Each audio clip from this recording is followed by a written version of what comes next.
Joining us now, Congressman Greg Steube from House Foreign Affairs, along with Fox News contributor, she's a great writer, Liz Peek. Okay, thank you so much, both of you, for joining us. Congressman, first to you. Democrats hitting the panic button. They're calling for a full caucus meeting with the White House tomorrow, 9 a.m. Eastern time on messaging. What are they going to come up with?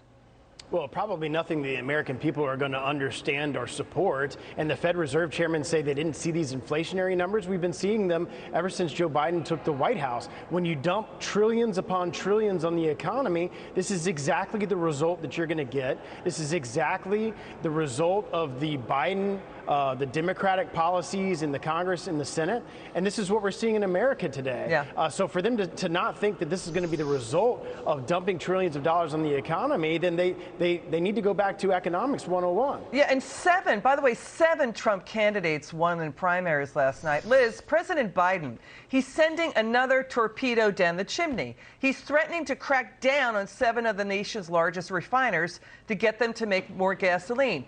What is he going to do next? Call on the National Guard? I mean, we thought Biden already said he's producing more oil than Trump. Let's watch this. Watch. Oil companies need to step up. We are calling on them to do the right thing, to be patriots here, and not to use the war as an excuse or as a reason to not put out a production, to not do the capacity that is needed out there, so that the prices can come down.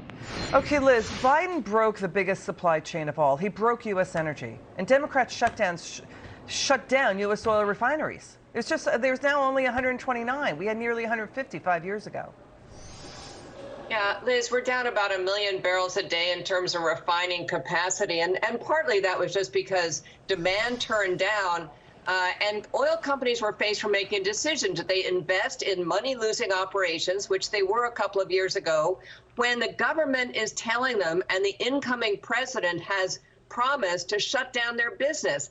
I don't think Joe Biden gets it. When you say you're going to put fossil fuel industry out of business, who in their right mind is going to step up and pour millions upon millions of dollars into building a new refinery? If EVs are the future, great, let's see that happen. But the truth is, right now, he is really hurting the energy industry.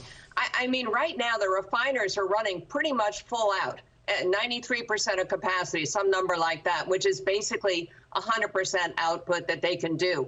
And think about the logic. Sometimes Joe Biden sounds so stupid about business. If refinery margins are the highest they've ever been, if they're incredibly good, wouldn't every refiner be pushing every barrel of oil available through his refinery? Of course they would. He can't increase their output. The federal government has no role here.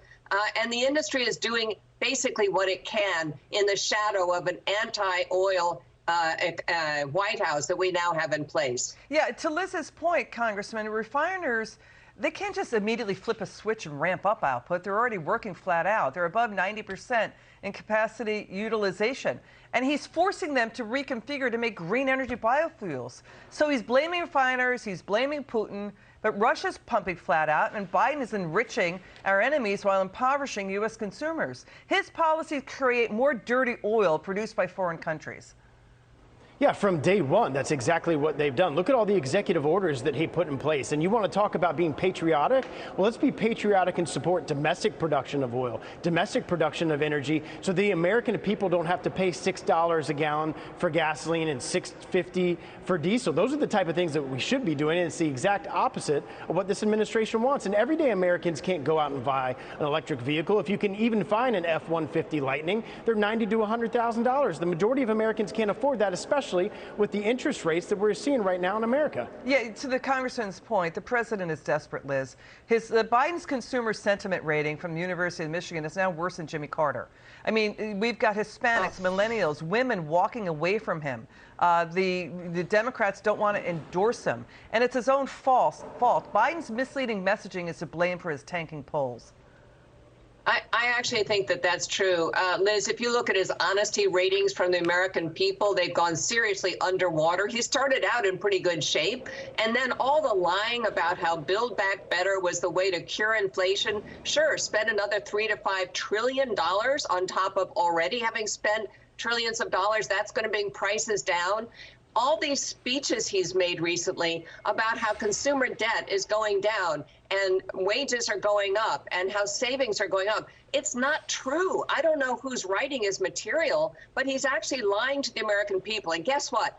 We're not stupid. We know it. And all this blaming of all these industries, meat processors, and now the refiners and the shipping companies, come on, it's not real. And I think, yes, he's totally desperate. And now he's going to Saudi Arabia, a country that he has been unbelievably dismissive of and antagonistic towards, to try and beg for oil. Utter humiliation and really an embarrassment for our country.